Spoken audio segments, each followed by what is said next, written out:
এত মজার একটা সফট একটা মানুষ, এটা একদম গুটু গুটু এরকম একটা মানুষ আমার কাছে মনে হয় রুবেল ভাই। রুবেল ভাই মানেই হচ্ছে বাংলা চলচ্চিত্রের সিনেমা হলে 3 দিন হাউসফুল। এটা ওনার দ্বারাই সম্ভব, এটা ওনার দ্বারাই সম্ভব। গল্প কি, আর্টিস্ট কি, টেকনিশিয়ান কি, সেটা দেখার সময় নেই। রুবেল ভাই মানেই হচ্ছে 3 দিন হাউসফুল।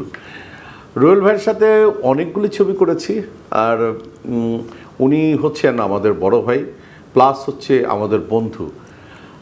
ওনাকে হয়তোবা অনেক মানুষ বিশ্বাস করে আরে কুমফুর একটা জাদুঘর, মার্শাল আর্টের কিং, উনি বোধে এরে মারে ওরে ধরে ওরে পিটায়।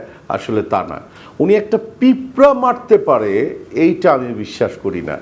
এত মজার একটা সফট একটা মানুষ, এটা একদম গুটু গুটু এরকম একটা মানুষ আমার কাছে মনে হয় রুবেল ভাই। এবং বিশেষ করে মৌসুমি, আমরা 90s-এ আমরা যারা খুব রাজ করেছি ওই টাইমে রুবেল ভাই আমাদের বড় ভাই প্লাস বন্ধু। স্মরণীয় ঘটনার মধ্যে অনেকগুলি স্মরণীয় ঘটনা আছে রুবেল ভাইয়ের সাথে, আর কিছু কিছু স্মরণীয় ঘটনা রুবেল ভাই একদমই বলা যাবে না সামনাসামনি। আর একটা ছোট স্মরণীয় ঘটনার মধ্যে আছে আমাদের কমেডিয়ান মানে আমাদের বন্ধুবর আফজাল শরীফ, ও আসতেছে না, কিন্তু রুবেল ভাই বলতেছে সানি একটা কাজ কর, ওরে ধরে নিয়ে যে যায় দেখি ও একদম ভ্যাং ধরছে, ভ্যাং ধরে সে বলতেছে আমার তো জ্বর, আমার তো আমি বললাম যে তাড়াতাড়ি ওঠ, রুবেল ভাই কিন্তু আসতেছে। এরপরেরটা আর বললাম না, রুবেল ভাই এটা আপনি নিজেও জানেন। আর আমার একটা ছোট ট্র্যাজেডি আছে রুবেল ভাই, সেটা হচ্ছে রুবেল ভাইয়ের ডাইরেকশনে আমি কাজ করেছিলাম একটা ছবি। এত মেধাবী একজন পরিচালক, আমার মনে হয় বাংলা চলচ্চিত্রে আমি অসংখ্য পরিচালকের সাথে কাজ করেছি, কিন্তু ওয়ান অফ দ্যাম হচ্ছে এজে মিন্টু স্যার। এবং তার ক্লাসের টাইপের মতো করে যদি আমি একজন পরিচালক যদি হতো সেটা হচ্ছে রুবেল ভাই। রুবেল ভাইয়ের ডাইরেকশনে আমি কাজটা করেছিলাম, কিন্তু ছবিটা শেষ হয়নি।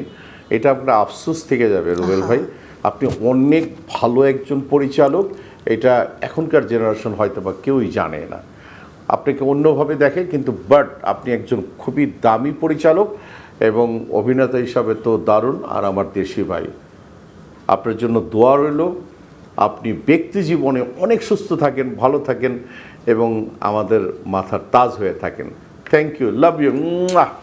কি বলবেন তাদের উদ্দেশ্যে?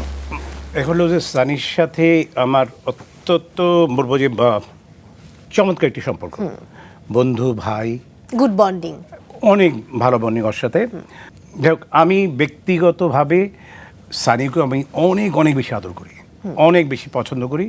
কেন ওর সম্বন্ধে অনেকের অন্যরকম ধারণা আছে, বাট অ্যাজ এ ম্যান হিসেবে বলবো যে হয়তো দু একটা কথা হয়তো বা যেখানে যেটা বলা দরকার দু একটা কথা হয়তো বা হয়ে যায়, এটা আমাদেরও হয়ে যায়, বাট অ্যাজ এ ম্যান হিসেবে বলবো যে অত্যন্ত চমৎকার একটি ছেলে সানি।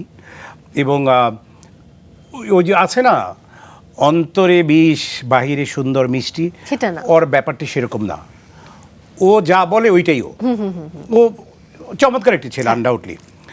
আর সানির ব্যাপারে আমি বলতে পারি যে হ্যাঁ, একটা সময় ওজন একদম টপ রাইজিং, তখন আমরা একসাথে কাজ করেছি।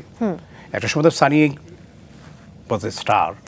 সো মৌসুমি, ওমর সানি নাম বললেই বাংলাদেশের চলচ্চিত্রের জন্য তাদের অবদানের কথা আমরা কখনোই আমরা ভুললে চলবে না। তো সেই হিসাবে আমি সানিকে আমার অনেক অনেক আদর এবং সানির প্রতি অনেক অনেক ভালোবাসা। সানি, লাভ ইউ, অনেক অনেক ভালোবাসা তোর জন্য।